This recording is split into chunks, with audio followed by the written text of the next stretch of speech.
Good morning students. अगला जो test है उसका सिलेबस हम स्टार्ट करते हैं।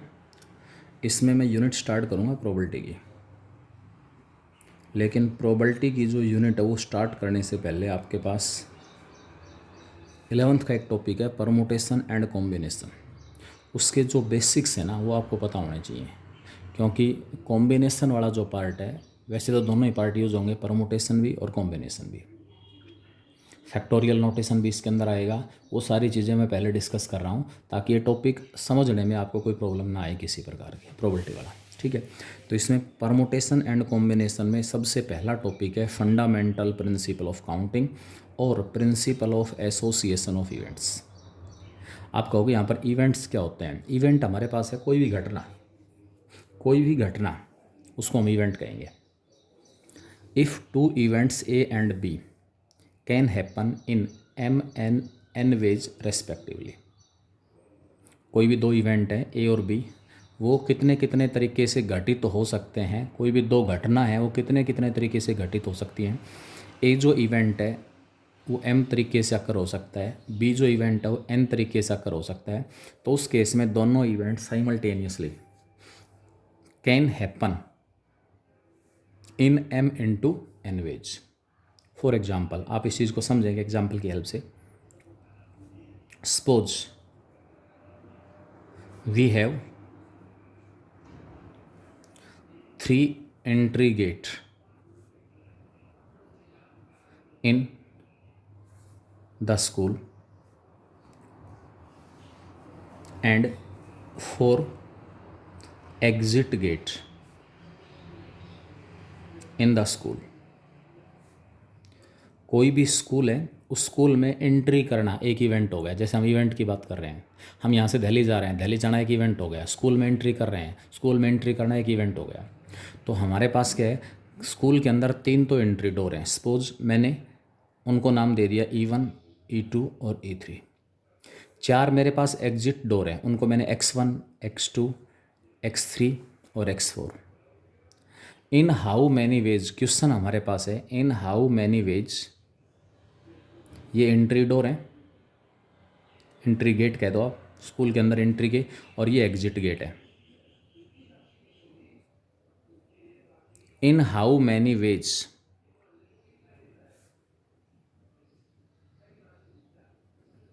Can a student enter and exit the school.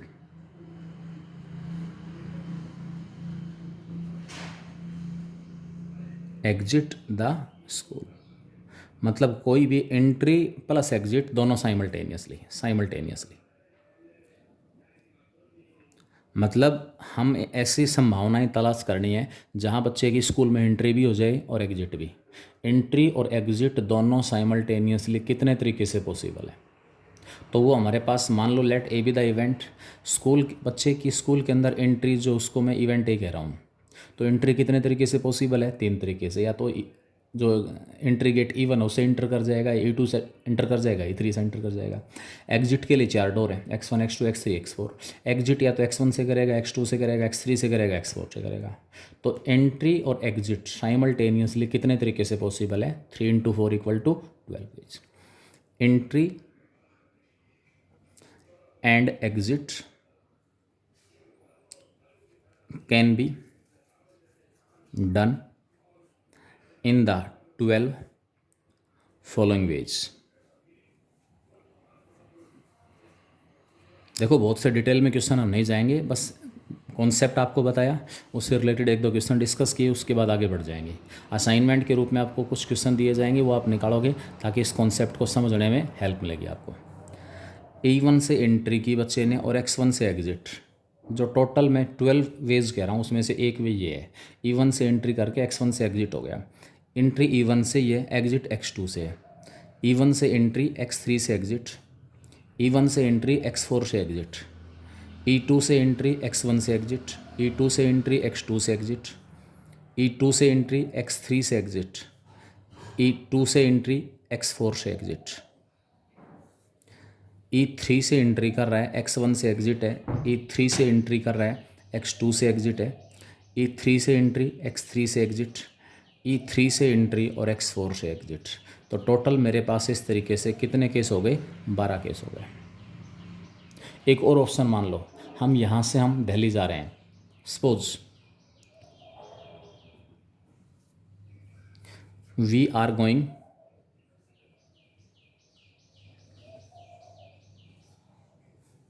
Delhi,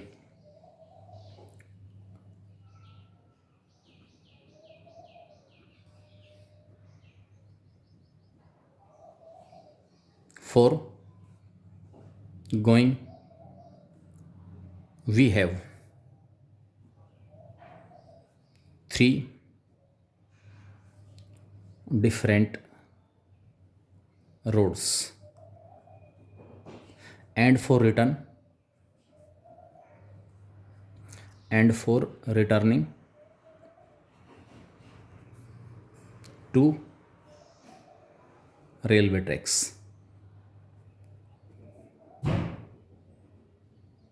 या रेलवे लाइन आप कह सकते हो, रेलवे ट्रैक या रेलवे लाइन। ठीक है, तो कितने तरीके से कोई भी अपनी यात्रा को, कोई भी व्यक्ति अपनी यात्रा को कितने तरीके से, इन how many veg, in how many ways can a person perform his journey, अपनी जो यात्रा है उसको कितने तरीके से कंप्लीट कर सकता है। दिल्ली जाना एक इवेंट है, तो जाना कितने तरीके से पॉसिबल है? 3 तरीके से। जो 3 रूट हैं, 3 जो रूट हैं, वी हैव 3 डिफरेंट रोड्स, 3 जो हमारे पास रोड्स हैं उनमें से कोई भी रोड फॉलो करेगा और दिल्ली पहुंच जाएगा। तो जाना कितने तरीके से पॉसिबल है? 3 तरीके से। वापसी के लिए कह रहा है कि वापसी ट्रेन से आएगा, और वापसी के लिए 2 हमारे पास रेलवे ट्रैक है, 2 रेलवे ट्रैक्स। तो वापसी कितने तरीके से हो सकती है? 2 तरीके से हो सकती है। तो in how many ways can a person perform his journey, तो हमारे पास number of veg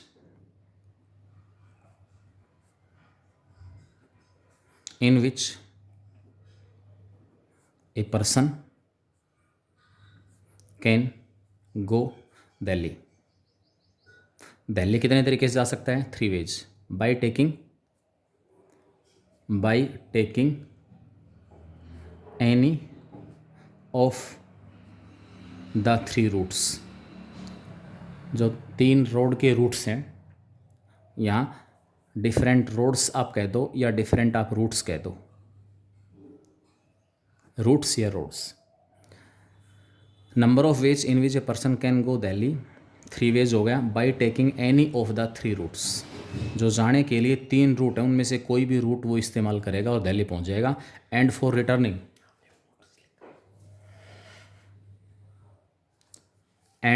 returning, return journey is possible in 2 ways, by taking any of the 2 railway routes। भी जाने के लिए 3 रोड रूट्स हैं उसके पास, उसमें से कोई भी रोड की हेल्प से जाएगा, बाई रोड जाएगा, बाई ट्रेन वापस आएगा। तो total number of ways in which he can complete his journey, total number of ways in which a person complete his journey, जाना एक इवेंट है, कितने तरीके से अकर हो रहा है? वो 3 तरीके से। वापस आना दूसरा इवेंट है, दूसरा इवेंट कितने तरीके से अकर हो रहा है? 2 तरीके से। तो total number of ways in which a person can complete his journey equal to क्या हो जाएगा? 6 वेज। यहाँ पर इवेंट आपके पास 2 की बजाय 3 हो सकते हैं। पहला इवेंट M तरीके से अकर हो रहा है, दूसरा इवेंट N तरीके से अकर हो रहा है, तीसरा इवेंट P तरीके से अकर हो रहा है। तो तीनों इवेंट साइमल्टेनियसली कितने तरीके से अकर हो सकते हैं? M into N into P ways. 3 की बजाय N इवेंट्स हो सकते हैं। पहला इवेंट कितने तरीके से अकर हो रहा है? M तरीके से। दूसरा इवेंट M1 पहला इवेंट M1 तरीके से, दूसरा M2 तरीके से, तीसरा इवेंट M3 तरीके से, और जो nth इवेंट हो MN तरीके से अगर अकर हो रहा है तो सारे के सारे इवेंट जो हैं वो साइमल्टेनियसली कितने तरीके से अकर हो सकते हैं, M1 into M2 into M3 and so on last में क्या जाएगा MN। यानी कि इस प्रिंसिपल में हमें एक से ज़्यादा इवेंट्स साइमल्टेनियसली कितने तरीके से अकर हो सकते हैं इसके बारे में इंफॉर्मेशन मिलेगी। Clear? Variety of questions will be there, वो सारे के सारे डिटेल में हम 11th में पढ़ाएंगे। मैं धीरे धीरे अपना जो टॉपिक है परमुटेशन और कॉम्बिनेशन की हेल्प लेते हुए इसको प्रोबेबिलिटी में चेंज करूँगा टॉपिक को।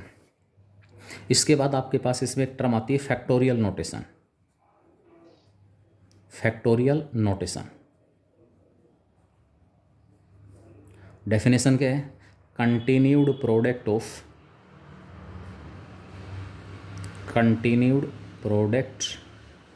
Of first n natural numbers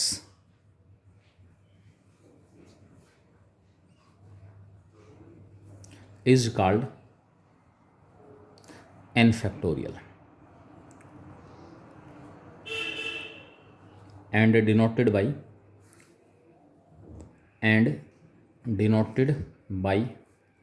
n factorial, this notation, ये नोटेशन है, या फिर दिस नोटेशन, इन दोनों में से कोई भी नोटेशन यूज हो सकता है n फैक्टोरियल के लिए। यानी कि जो n फैक्टोरियल हमारे पास हो पहले n नेचुरल नंबर्स का कंटिन्यूड प्रोडक्ट है, दैट इज़ जो n फैक्टोरियल हमारे पास है n factorial it is equal to 1 into 2 into 3 into 4 and so on, last में हमारे पास आ जाएगा n।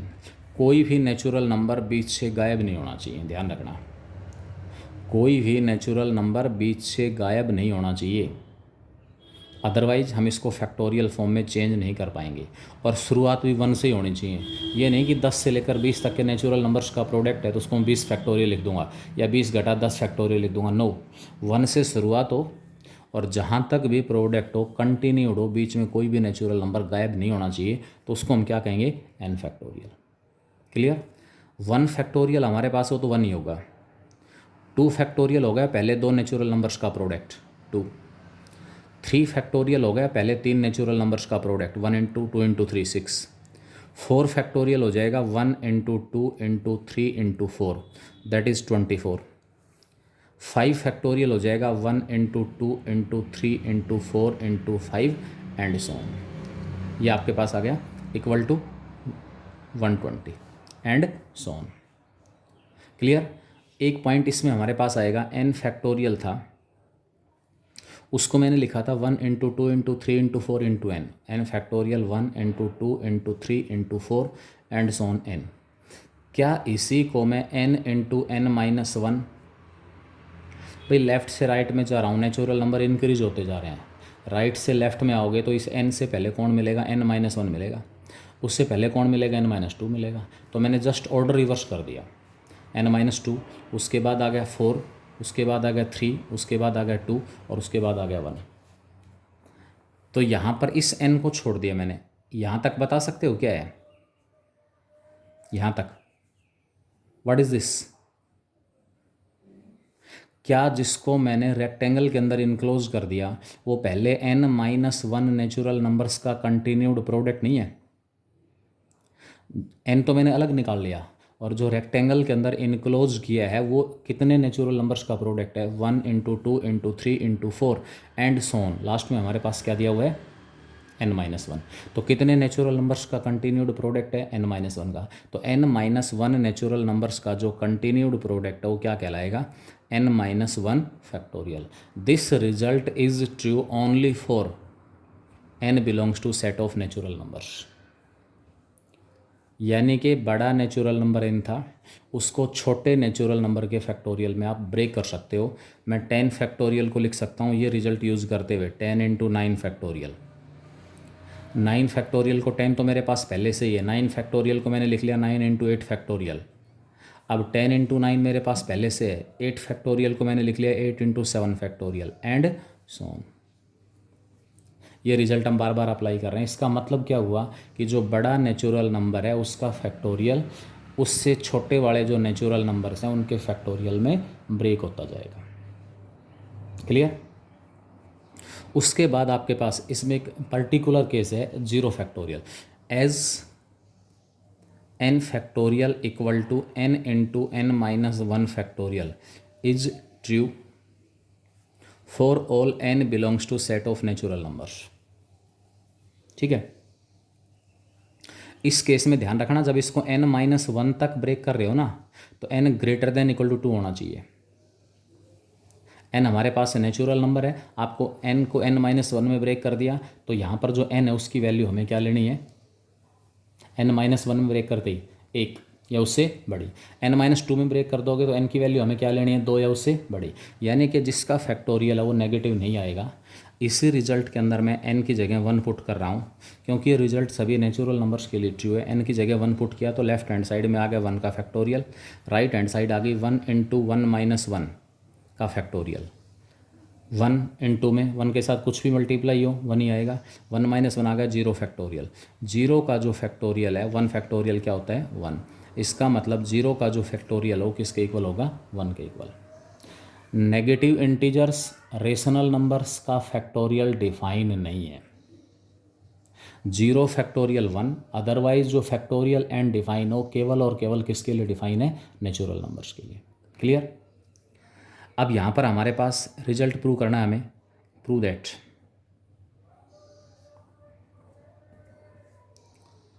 Three plus two factorial not equal to three factorial plus two factorial. ये results हैं कुछ एक, जो फैक्टोरियल नोटेशन में ये रिजल्ट वैलिड नहीं होंगे, अप्लीकेबल नहीं है। थ्री प्लस टू का फैक्टोरियल का मतलब है लेफ्ट हैंड साइड ब्रैकेट लगी हुई, इसका मतलब पहले सम निकलेगा। तो लेफ्ट हैंड साइड तो हमारे पास है फाइव फैक्टोरियल, और फाइव फैक्टोरियल की वैल्यू अभी हमने निकाली थी, कितनी आ रही है, 120। तो लेफ्ट हैंड साइड हमारे पास 120 है। राइट हैंड साइड कितनी है, राइट हैंड साइड हमारे पास गिवन है थ्री फैक्टोरियल प्लस में टू फैक्टोरियल। थ्री फैक्टोरियल कितना होता है, सिक्स, थ्री फैक्टोरियल सिक्स है, टू फैक्टोरियल टू है, तो six plus two right hand side 8 आई, लेफ्ट हैंड साइड 120 थी। इसका मतलब क्या हुआ कि थ्री प्लस टू का जो फैक्टोरियल है it is not equal to three factorial plus में टू फैक्टोरियल। मतलब मेरे कहने का इसमें क्या हुआ कि फैक्टोरियल कोई टर्म नहीं है, कि थ्री प्लस टू के साथ कोई कोफिशिएंट नहीं है, कोई कांस्टेंट नहीं है कि थ्री प्लस टू ब्रैकेट के बाहर फैक्टोरियल मल्टीप्लाई है तो इसको दोनों के साथ अलग अलग मल्टीप्लाई कर लो, ये रिजल्ट वैलिड नहीं है। क्लियर। इसी प्रकार x थ्री इंटू टू का जो फैक्टोरियल है it is also not equal to three factorial into two factorial. Left hand side क्या हो गई, थ्री इंटू टू सिक्स का फैक्टोरियल, सिक्स फैक्टोरियल क्या होता है, फाइव फैक्टोरियल 120 था, तो सिक्स का फैक्टोरियल छः और मल्टीप्लाई हो जाएगा 720। और ये तो हमारे पास होगी left hand side. Right hand side क्या होगी, three factorial into two factorial. Three factorial की वैल्यू सिक्स, टू फैक्टोरियल की वैल्यू टू, तो सिक्स इंटू टू कितना आ गया 12। लेफ्ट हैंड साइड थी 720, राइट हैंड साइड हमारे पास कितनी है 12। इसका मतलब लेफ्ट हैंड साइड और राइट हैंड साइड इक्वल नहीं है। देयरफॉर थ्री इंटू टू का जो फैक्टोरियल है it is not equal to three factorial into में टू फैक्टोरियल। मेन जो पॉइंट आपके पास है, अगर आपसे कह दे evaluate 10 factorial divided by 8 factorial, इसकी वैल्यू निकालो, तो इसमें इन सभी को 1 से लेकर 10 तक का प्रोडक्ट निकालने की ज़रूरत नहीं है। 10 को आप ब्रेक कर दो, क्योंकि हमारा मकसद इसको सिंपलेस्ट फॉर्म में चेंज करना। 10 जो फैक्टोरियल है इसको मैं ब्रेक कर रहा हूँ, ये वाला रिजल्ट अप्लाई करके n into n minus one factorial वाला, ये वाला रिजल्ट अप्लाई कर रहा हूँ मैं दो बार। 10 फैक्टोरियल को मैंने लिखा 10 इंटू नाइन फैक्टोरियल, नीचे 8 फैक्टोरियल है ही। अब 9 फैक्टोरियल को ब्रेक कर दो, 10 into nine into 8 factorial upon में 8 फैक्टोरियल। 8 फैक्टोरियल से 8 फैक्टोरियल क्या हो गया, कैंसिल। कितना आएगा 10 इंटू नाइन 90। एक इसमें टर्म आती है एलसीएम और HCF. LCM of 3 factorial, 4 factorial and 5 factorial.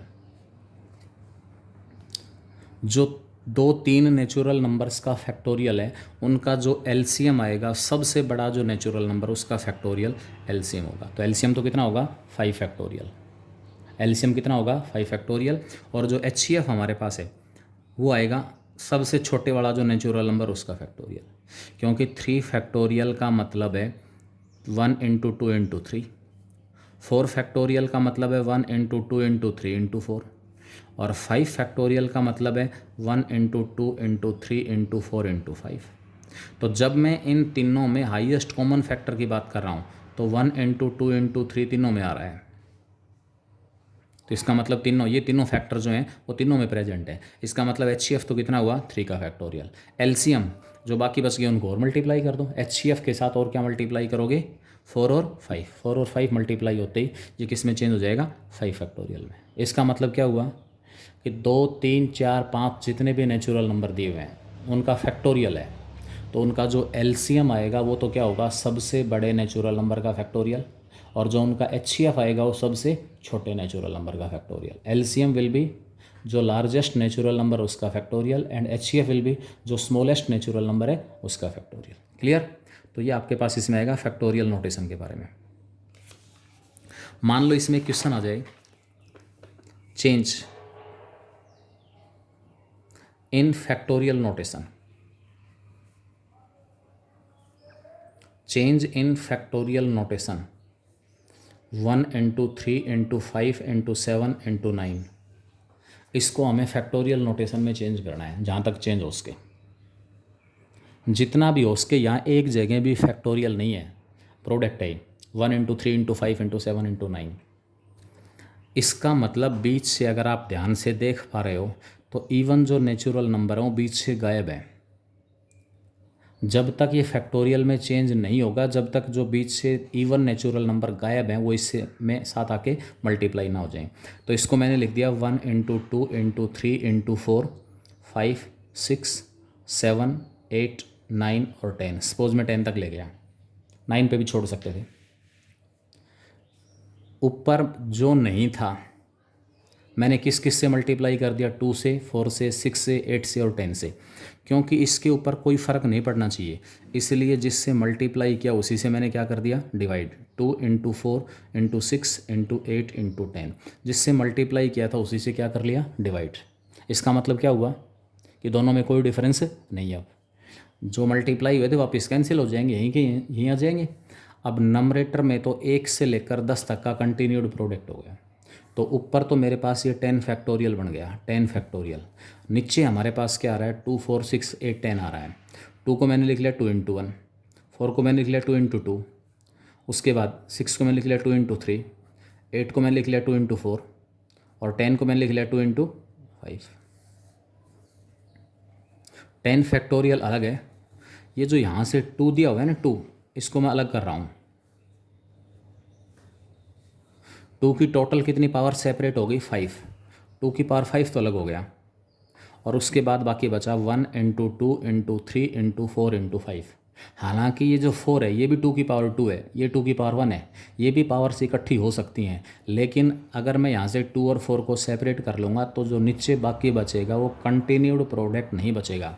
इसलिए मैंने 2 की पावर 5 तो इकट्ठी की है और बाकी लिख दिया 1 इंटू 2 इंटू 3 इंटू 4 इंटू 5। अब यहाँ से 4 और 2 दोनों मल्टीप्लाई होकर 2 की पावर 3 हो गई। मैं 2 की पावर 8 लिख सकता था बाहर, लेकिन मैंने नहीं लिखा क्योंकि यहाँ प्रोडक्ट कंटिन्यूड नहीं बचता, इसलिए ऊपर तो आ गया 10 का फैक्टोरियल और नीचे हमारे पास 2 की पावर 5 इंटू में 5 फैक्टोरियल। अब ये भी ध्यान रखना 5 फैक्टोरियल से इसको कैंसिल भी नहीं कर सकते। 10 फैक्टोरियल अपॉन 5 फैक्टोरियल, कभी फैक्टोरियल से फैक्टोरियल को कट कर दो और 5 इंटू 2 आंसर निकाल दो 2, it is not equal to 2। 5 10 factorial upon 5 factorial, 10 factorial upon में 5 factorial not equal to 2 factorial. ध्यान रखना इसमें, या सिंपली 2। कभी फैक्टोरियल से फैक्टोरियल को कैंसिल करो और 10 को 5 से डिवाइड करें तो 2 आ जाएँ, क्योंकि जो इसका नंबरेटर है 10 फैक्टोरियल वो हमारे पास होगा 10 इंटू 9 इंटू 8। मैं 10 फैक्टोरियल अपॉन 5 फैक्टोरियल की वैल्यू निकाल रहा हूँ। बड़ा जो नेचुरल नंबर है उसके फैक्टोरियल को छोटे वाले में ब्रेक करते चलो, कहाँ तक, जब तक 5 फैक्टोरियल ना आ जाए। तो 10 into 9 into 8 into 7 into 6 into में 5 फैक्टोरियल यहाँ मैंने छोड़ दिया। 5 तक का प्रोडक्ट यहाँ पर है, इससे आगे वाले ये रहे सारे 6 7 8 9 10 डिवाइडेड बाई नीचे आ गया 5 फैक्टोरियल। 5 फैक्टोरियल से 5 फैक्टोरियल कैंसिल हो गया।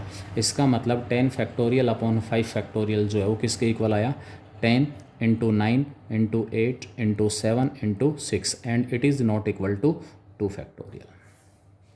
तो इसका मतलब यहाँ पर ये एडिशन भी पॉसिबल नहीं है और मल्टीप्लिकेशन भी पॉसिबल नहीं है, डिवीज़न भी पॉसिबल नहीं है।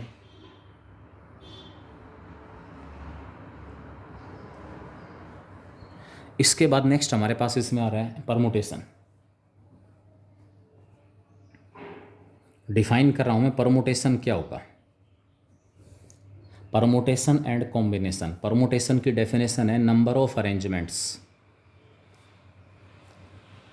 Number of arrangements that can be made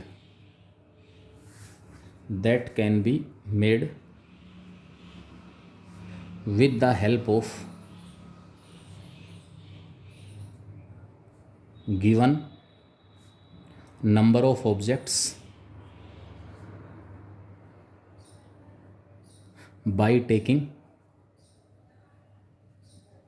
sum or all of them at a time। यानी कि जो परमुटेशन हमारे पास होगा वो क्या होगा, अरेंजमेंट होगा। क्या होते हैं permutations, arrangements. Number of arrangements that can be made, number of arrangements that can be made with the help of some objects, कितने भी हो सकते हैं, बाय टेकिंग, कुछ एक ऑब्जेक्ट्स हमारे पास गिवन नंबर ऑफ ऑब्जेक्ट्स हैं, उनकी हेल्प से मुझे अरेंजमेंट बनाने हैं। कितने अरेंजमेंट मैं बना सकता हूँ, बाय टेकिंग सम और all of them at A time. Suppose मेरे पास 3 ऑब्जेक्ट हैं ए, बी और सी। इन 3 ऑब्जेक्ट्स की हेल्प से मैं टोटल कितने अरेंजमेंट बना सकता हूँ। क्लास में 3 स्टूडेंट हैं, उन 3 स्टूडेंट्स को एक रो में एक दूसरे के आगे पीछे खड़ा करना है। कितने तरीके से खड़ा कर सकते हैं हम, ए, बी और सी। सबसे आगे ए, उसके बाद बी, फिर सी। पहला अरेंजमेंट, पहला तरीका। उसके बाद ए, सी और बी और सी की पोजीशन आपस में इंटरचेंज कर ली। नेक्स्ट अरेंजमेंट, बी को पहले ले लिया, उसके बाद ए और C, B C A B and C B A. अगर आप ध्यान से देखोगे तो जो टोटल हमारे पास 3 ऑब्जेक्ट थे ए, बी और सी, इनको आपस में मैं टोटल कितने तरीके से अरेंज कर सकता हूँ, 6 तरीके से। इन 6 ऑप्शंस को छोड़कर, 6 तरीकों को छोड़कर मेरे पास और कोई ऑप्शन नहीं है कि इन 3 ऑब्जेक्ट्स को मैं आपस में अरेंज कर पाऊँ। इनको आप लीनियर अरेंजमेंट कह सकते हो, लीनियर अरेंजमेंट। आगे हमारे पास अरेंजमेंट्स आएंगे सर्कुलर अरेंजमेंट। तो यहाँ पर आपके पास लीनियर अरेंजमेंट हुआ। टोटल हमारे पास ऑब्जेक्ट 3 थे, तीनों के 3 को एक साथ लेते हुए मैंने अरेंजमेंट बनाए। तो टोटल कितने अरेंजमेंट पॉसिबल हैं, टोटल अरेंजमेंट इक्वल टू 6। और अरेंजमेंट्स को ही मैं क्या कह रहा हूँ, परमुटेशन कह रहा हूँ। It is equal to 3 factorial. 3 object थे, तीनों डिफरेंट ऑब्जेक्ट हैं, ध्यान रखना डिफरेंट। अगर कुछ एक ऑब्जेक्ट सेम है तो ये फॉर्मूला चेंज होगा। तीनों डिफरेंट ऑब्जेक्ट हैं तो उनको सभी को एक साथ लेते हुए कितने अरेंजमेंट बना सकते हैं, 3 फैक्टोरियल। अगर इसी प्रकार हमारे पास n ऑब्जेक्ट्स हैं, उन सभी को एक साथ लेते हुए मैं कितने अरेंजमेंट बना सकता हूँ, n फैक्टोरियल। n फैक्टोरियल कैसे बनेंगे वो हमारे पास केसेस में आएगा। अब इसके बाद similarly number of arrangements with the help of n objects, with the help of n objects by taking all of them at a time, by taking all of them at a time, equal to हमारे पास क्या आ जाएगा, n factorial. कैसे हुआ, क्या कुछ हुआ, n में से कुछ एक को एक साथ लेके अरेंजमेंट बनाने हैं, वो मैं अगले वीडियो लेक्चर में आपके पास ये इन्फॉर्मेशन सारी भेज रहा हूँ। उन चीज़ों को हम डिस्कस कर रहे हैं। Alright, thank you.